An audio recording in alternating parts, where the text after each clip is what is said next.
अस्सलाम वालेकुम, मैं हूं फरद खान। आप देख रहे हैं यूट्यूब चैनल फारिक चार यार। आज मैं आपको अपने नमूनों की शॉर्ट टाइम की वीडियो दिखाता हूं कि किस तरह ये मुझे जलील करते हैं। एक एक स्टेप इनको बार बार दिखाना पड़ता है हमें। एक स्टेप के लिए तकरीबन 10 मिनट लग जाते हैं, तो उसमें भी हमें 1.5 घंटा लग जाता है। तो हमारे साथ रहिएगा, आज के शगुल आप भी देखें।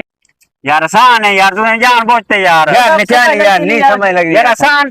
क्या आसान है? हाँ, मैं समझा उसको तो रिकॉर्ड नहीं होता, कुछ नहीं होता उतना कर। और श्रेया भाजे पानी लेके आ। ये अल्फाज इतने आखने तो वो आपे यार नहीं समझ आने लगा अपना अपना एक ही वजह है तोरे में समझ साढ़े को नहीं टाइम यार। इतना आसान नहीं बनने दे, साड़ी अपनी मर्जी।